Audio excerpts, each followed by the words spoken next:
થી આવ્યા છો શું માંગ છે? મારું નામ પટેલ જલ્પાબેન વિજયકુમાર છે. હું સુરતથી આવી છું. અમારી એક જ માંગણી છે કે અમને જલ્દી પીએમએલ આપો ને એનું એક જ કારણ છે કે અમે કેટલી વખત આવેદનો આપ્યા પણ એ આવેદનોની આ લોકોને કોઈ જ અસર થતી નથી. એને એ આવેદનોને લીધે ક્યાંક ને ક્યાંક અમને એવું હતું કે શરૂઆતમાં એ લોકો એવું કહેતા કે બેન અમારી પ્રોસેસ ચાલુ છે, અમારી પ્રોસેસ ચાલુ છે, પણ એને બી હજુ 4 મહિના થઈ ગયા છે. તમે રજૂઆતો સતત કરો છો પણ કોઈ સાંભળતું નથી એવું છે? મતલબ કે દર 10 કે 15 દિવસે અમે રજૂઆત કરવા આવી જઈએ છીએ. અમે બધા આટલા બધી સંખ્યામાં નથી આવતા. કોની આગળ રજૂઆત કરી તમે? અમે વિદ્યા સમીક્ષા કેન્દ્રમાં રજૂઆત કરી હતી. નિયામકશ્રીને ત્યાં જ રજૂઆત કરી હતી. જે તે મંત્રી જે વિભાગના છે એમની સાથે ડિપાર્ટમેન્ટના હેડ છે એમની જોડે જ અમે રજૂઆત કરી છે ને રજૂઆત બી અમે શાંતિપૂર્વક જ કરવા માંગતા હતા કારણ કે અમને એવું હતું કે ક્યાંક ના ક્યાંક સરકાર અમારા માટે પ્રયત્ન કરી રહી છે.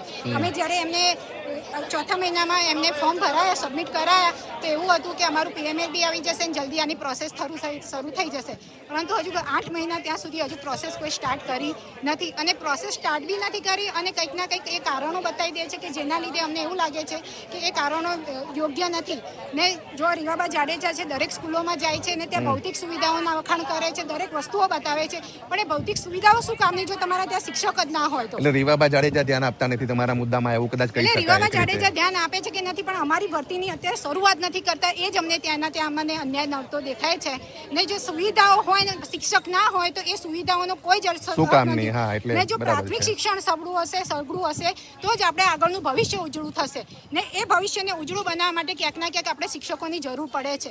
એમના ભૌતિક સુવિધાથી તમે સ્માર્ટ ટીવી આપી દો તો એ સ્માર્ટ ટીવીથી બાળકો શીખશે નહીં. એમના રમતના રમકડા હાથમાં કોણ આપશે? તમે જાદુઈ પિટારા એમને આપી દો છો પણ એ જાદુઈ પિટારા ખોલનારા કોણ છે જ નહીં. તો એ શિક્ષકોની ભરતી તમે પૂરી કરશો ત્યારે જે બાળકોને શિક્ષક મળશે. કમસે કમ તમે અમારું નહીં વિચારો તો જે નાના બાળકો છે જે શિક્ષણ વગરના છે તો એ ભવિષ્ય એ જે આવનારું ભવિષ્ય છે એના ઘડનારા શિક્ષકો છે એમનું તો વિચારો. કેટલા તમારા અત્યારે લોકો છે અને બીજા બધા લોકો પણ કઈ જોબ કરે છે કે પછી આના માટે જ કરે છે? સર જો દરેકની પરિસ્થિતિ એવી હોય કે નાના બાળકો હોય ને કઈ બી હોય તો એ બધા રજૂઆત 11,000 લોકો કરવાના આવે પણ ક્યાંક ના ક્યાંક અમે એમના વતી બધા અહીંયા આવ્યા છીએ ને અમારી રજૂઆત એ છે કે તમે અમને સત્વરે અમારી પ્રોસેસ સ્ટાર્ટ કરો ને અમને પીએમએલ આપો ને અમારી પ્રોસેસ સ્ટાર્ટ થશે ત્યારે જ અમે અહીંયાથી નીકળીશું. અમારે અહીંયા કોઈ તોડફોડ બી નથી કરવું કે કંઈ જ નથી કરવું. જે રીતે શિક્ષકનું વાતાવરણ ક્લાસમાં બી કેવું શાંત રાખવાનું હોય છે તો એવું બી અમે અહીંયા શાંત આંદોલન જ કરીશું. અમારે કોઈ જગ્યાએ ઉગ્ર વાતાવરણ કરવું નથી.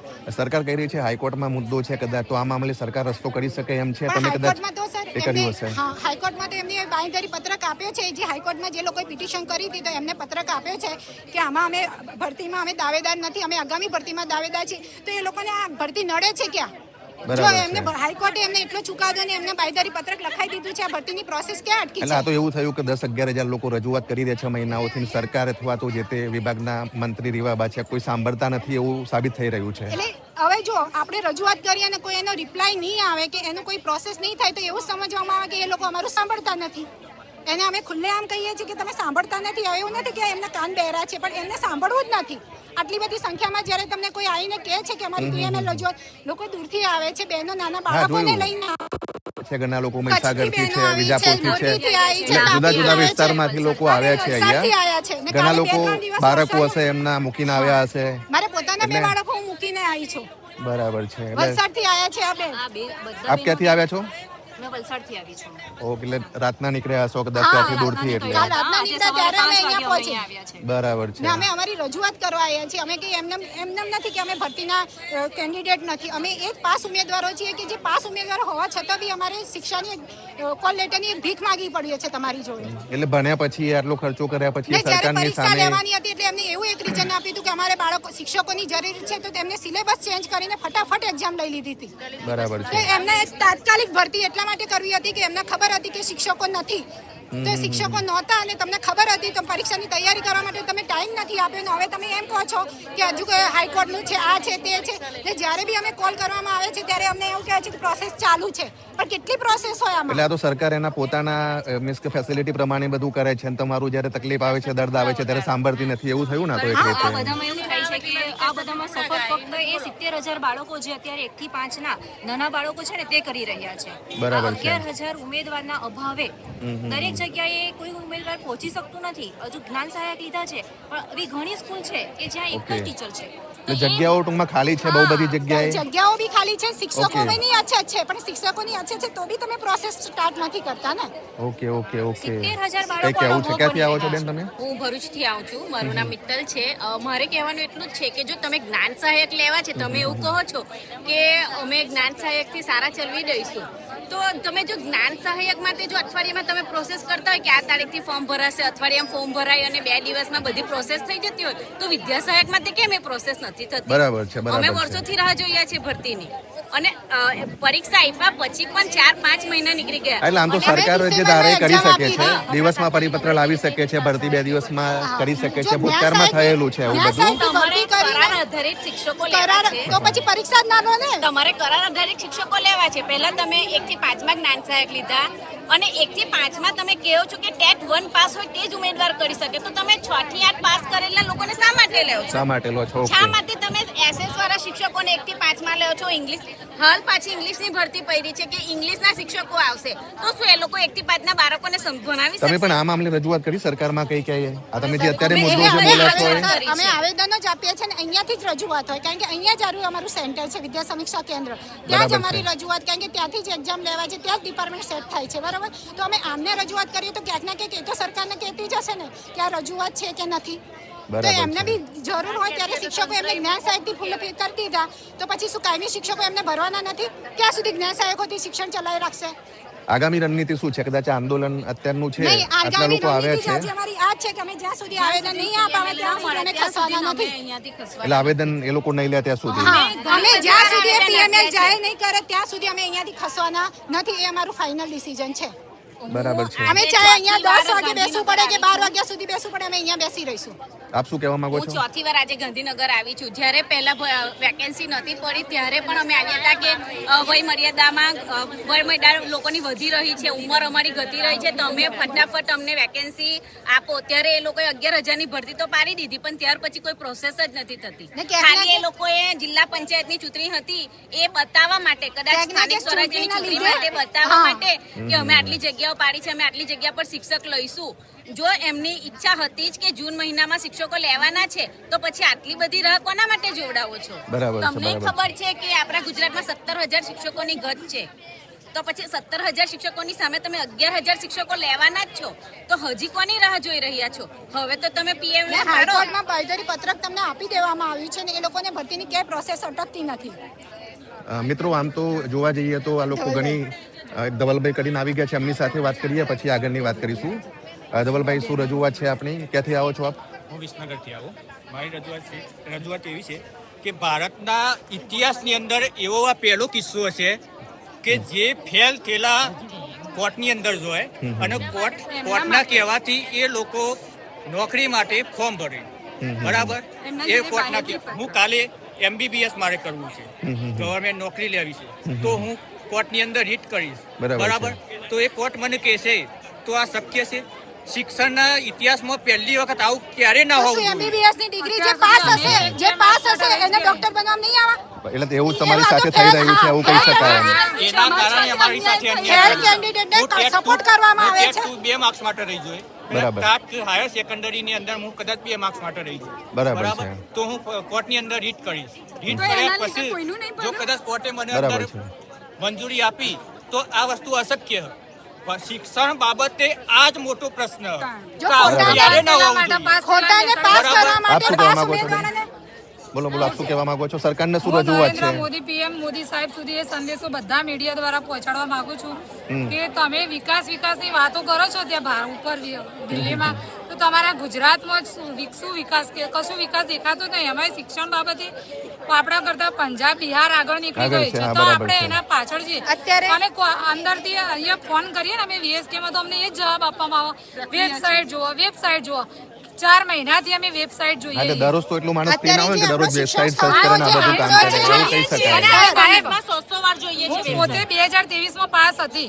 બરાબર છે. હું પાસ હતી ને તો હું મેરિટમાં આવવા કેપેબલ હતી તો એમને ખબર હતી કે અમે 82 માર્ક્સ જ લાયા છીએ તો અમે તૈયારી ચાલુ રાખી આગળ પરીક્ષા આપશું તો અમે તૈયારી ચાલુ રાખી અમે તો કોઈ કોર્ટ કેસ નતો કર્યો તો અત્યારે જે નપાસ થયા એના માટે અમારી ભરતી ઊભી રહી અત્યારે જ્યારે વાંચન લેખન ગણન અને નિપુણનો આંકડો છે ને નપાસ થયેલા માટે અમારે પાસ થયેલાની ભરતી ઊભી રાખો જે હું એક ટેટ 1 પાસ ઉમેદવાર જે ઉમેદવાર 20 ગુણથી નાપાસ છે જે પોતે દાવો ખોટો કોર્ટમાં કરી રહ્યા છે કે આ પેપર ખોટું છે આન્સર કી ખોટી છે એ લોકોએ અમારી તમામ 11,000 ઉમેદવારોની આશા પર પાણી ફેરવી દીધું છે અમારી સરકારશ્રી તરફ એક જ રજૂઆત છે કે જલ્દીમાં જલ્દી PML જાહેર કરે એમ VSK તરફથી પણ અમને કોઈ ચોક્કસ જવાબ આપવામાં આવતો નથી નિયામક શ્રી પણ કોઈ જવાબ આપતા નથી અમારી સરકારશ્રીને રીવાબા જાડેજા મુખ્યમંત્રી જે શિક્ષણ મંત્રી શિક્ષા ખાતામાં છે એમને એટલું જ કહેવું છે 11,000 ઉમેદવાર તરફથી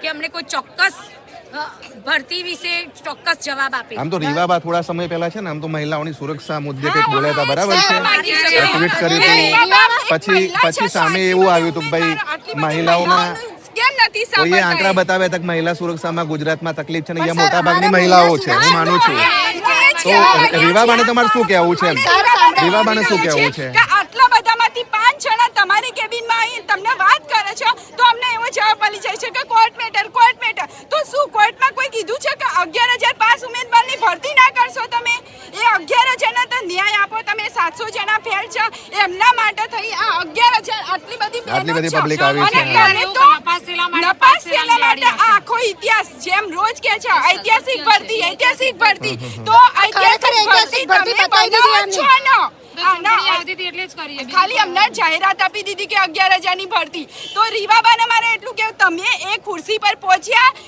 એ માટે તમે આટલા અમારા જેવી મહિલાઓ દ્વારા તમે પહોંચ્યા છો અમે તમને આદર્શ કઈ રીતે માનીએ આટલી બધી મહિલાઓ તમારી જોડે ત્યાં આવતી હોય તો તમે એકવાર અમારી જોડે આવીને અમને સાચો જવાબ આપો બસ અમારી આટલી જ રિક્વેસ્ટ છે જે વાત કરી એ મીડિયા આગળ આવીને કહી દો બસ અને આ મીડિયા નહીં દરેક ન્યૂઝપેપર દરેક ન્યૂઝ મીડિયા વાળાને હું કહું છું કે PM શ્રી સુધી અમારો આ જે જવાબ છે એ પહોંચાડો કે એકવાર તમારી જન્મભૂમિ તમારી પ્રથમ કર્મભૂમિ ઉપર આવીને જોવો તમે જાતે આવીને જોવો કે શિક્ષણ ખાતાનો કેટલો વિકાસ કેટલી દુર્દશા થઈ છે શિક્ષણની કેટલી દુર્દશા છે મદદ મળતી નથી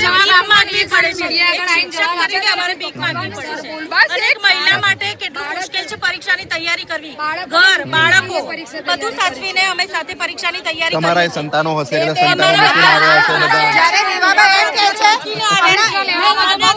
ફિઝિકલ પ્રોબ્લેમ છે તમે આ જોઈ શકો છો ફિઝિકલ પ્રોબ્લેમ છે એના સંતાનો ઘરે મૂકીને આવ્યા છે એટલે રીવાબા જે સુરક્ષાની મોટી વાતો કરતા હતા પહેલા રીવાબા તો ક્યાંય છે નહીં પ્રોજેક્ટ ચલાવી રહ્યા છે એમાં બાળકીઓને સ્કૂલે લઈ જઈને તેડીને લઈ જઈને બતાવે છે તો ખરેખર એ સ્કૂલમાં અંદર કેટલા શિક્ષકો કાર્યરત છે એ પણ જોવે ને એટલે આ બધો દેખાડો છે એવું કહી શકાય કે બેન દેખાડો કરે છે મંત્રી બનીને અમારા રીવાબાથી કોઈ પ્રોબ્લેમ નહીં સારું કામ કરે છે અને આગળ બી આવા શિક્ષણ મંત્રીની જરૂર પણ છે પણ એમને અમને એટલો સંદેશ આપવા માંગે છે કે એકવાર આટલી બધી પબ્લિક ભેગી થઈ છે 5 મિનિટનો ટાઈમ કાઢી તમે અમારી જોડે આવો જેમ તમે સ્કૂલોમાં તમે પ્રયાસ કર્યો પણ આમાં કેવું છે નોર્મલી એ લોકો આવે નહીં તમારે પ્રયાસ કરવો પડે એપ્લિકેશન આપવી પડે નોર્મલી તમે કોઈ રજૂઆત કરી છે અમે ઘણી વખત રજૂઆત કરી છે અને અમે ઘણી વખત પ્રયાસો પણ કર્યા છે એવું નથી કે અમે આવેદન નથી આપ્યા અને શાંતિપૂર્વક અમે કોઈ પણ જાતનો હોબાળો નહીં અમે અમારું આવેદન રીવાબાના ઓફિસે વજાસનના અહીંયા બધી જગ્યાએ આપ્યા છે અને લાસ્ટમાં અમે VSK પણ ઘણી વખત આવ્યા છે આ અમારો ચોથો થી પાંચમો આટો હશે અહીંયા સુધીનો હવે અમે કઈ એવું આવેદન પત્રો આપીએ કે જેનાથી અમને અમારું જે પહેલી પ્રોસેસ છે PML ની પ્રોવિઝનલ મેરિટ લિસ્ટ જે જાહેર થાય અને અમારે 11,000 આ બહેનો હા એટલે આ બધા બેઠા છે બીજા ઘરે છે બધા લોકો એક જ માંગણી છે કે અમારું પ્રોવિઝનલ મેરિટ લિસ્ટ જાહેર કરવામાં આવે આમ તો તમને હું બીજું કહું કે ઇન્સ્ટા ઉપર મોદી સાહેબ હમણાં 3-4 વિડીયો બનાવ્યા છે પબ્લિક માટે પેલું આંદોલન થયા પછી એમ તો કદાચ હું તો એવી અપેક્ષા રાખું કે તમારી વાત જે છે મોદી સાહેબ સુધી પહોંચે અને CM ભૂપેન્દ્ર પટેલ સુધી પહોંચે આજે અમે એ જ કહેવા માંગીએ છીએ કે એમના સુધી અમારી વાત પહોંચે કારણ કે આટલી બધી મહિલાઓ જે છે એ ઘરનું કામ કરીને બધાની દેખરેખ રાખીને બાળકની સંભાળ રાખીને ભણ્યા છે અમે શેના માટે ભણ્યા છીએ તમે CM આમ તો આપણા CM છે મૃદુભાષી છે અને બધું સમજે છે બધાની રજૂઆતો સમજે છે એમના માટે શું કહેવું છે તમારું ચલો જો ખરેખર સમજતા હોય તો અત્યારે આ દશા હોત જ નહીં અમે બધા એક અમારી ઘરની દશા દુર્દશા જવાબદારી સાથે કરી છે. કર્મભૂમિ છે. તમે બધા રાજ્યોનો વિકાસ કરો છો તો તમારી કર્મભૂમિ તમારી જન્મભૂમિમાં જ કેમ આવું છે? પરીક્ષા માટે અમને લાંબો સમય આપવામાં નથી આવ્યો. ફક્ત સિલેબસ બદલીને એક જ મહિનાનો ટાઈમ આપવામાં આવ્યો છે. અને એ એક મહિનો અમે એટલી મહેનત કરી છે કે અમારા ઘરના બાળકો, અમારું ઘર બધું જ સાચવીને સાથે તૈયારી કરી છે અને સારા મેરિટથી પાસ થયા છીએ. સારા મેરિટથી પાસ થયા હોવા છતાં આજે અમારી મજૂરી થવા આવી છે. એમ છતાં પણ આજે અમારે રોડ ઉપર આવીને આ હાલત અમારે અત્યારે બતાવવી હાલ પડી મોટી રહી છે. સંખ્યામાં બધા આવે છે. શિક્ષક દર વખતે Yes, yes. ભિખારી બને છે, ભીખ માંગે છે શિક્ષા આપવા માટે. મિત્રો આમ તો તમે આજે પાછળ જે ભીડ છે એ જુઓ તો મોટી સંખ્યામાં બહેનો આવી છે, ભાઈઓ આવી છે અને મોટાભાગની બહેનો પોતાના સંતાનો છે એમને ઘરે મૂકીને આવી છે, કોઈકને કંઈક મેનેજ કરીને આવી છે. ઘણા લોકો બહાર જોબ પણ કરી રહ્યા છે. એટલે સરકારના કાન કદાચ બંધ થઈ ગયા છે એવું લાગી રહ્યું છે. જો સરકાર કાન નહીં ખોલે તો આગામી સમયમાં જે આ નારી શક્તિ છે, બીજા પુરુષો છે, એ બધો ઉગ્ર આંદોલન કરવાના મૂડમાં દેખાઈ રહ્યા છે. રીવાબા જાડેજા પણ બધી સ્કૂલમાં જઈને જે ફોટોગ્રાફી કરાવી રહ્યા છે. તો મહિલાઓની અપીલ છે કે રીવાબા જાડેજા પણ અહીંયા આવે અને એમને મળે અને તેમને આશ્વાસન આપે. કેમ કે અત્યારે શિક્ષણની અંદર ઘણી સ્કૂલોમાં જગ્યાઓ ખાલી છે અને ખાલી જગ્યાઓને કારણે બાળકો પણ સફળ થઈ રહ્યા છે, બહેનો હેરાન થઈ રહી છે, ભાઈઓ હેરાન થઈ રહ્યા છે, તેમના સંતાનો હેરાન થઈ રહ્યા છે. ઘણા લોકો બીમાર છે. આમાંથી આપ જોઈ શકો છો તકલીફ છે શરીરમાં. તેમ છતાં પણ એ આંદોલન માટે આવ્યા છે. તો આગામી સમયમાં આંદોલન ઉગ્ર બનવાની પૂરેપૂરી શક્યતા છે. નમસ્કાર.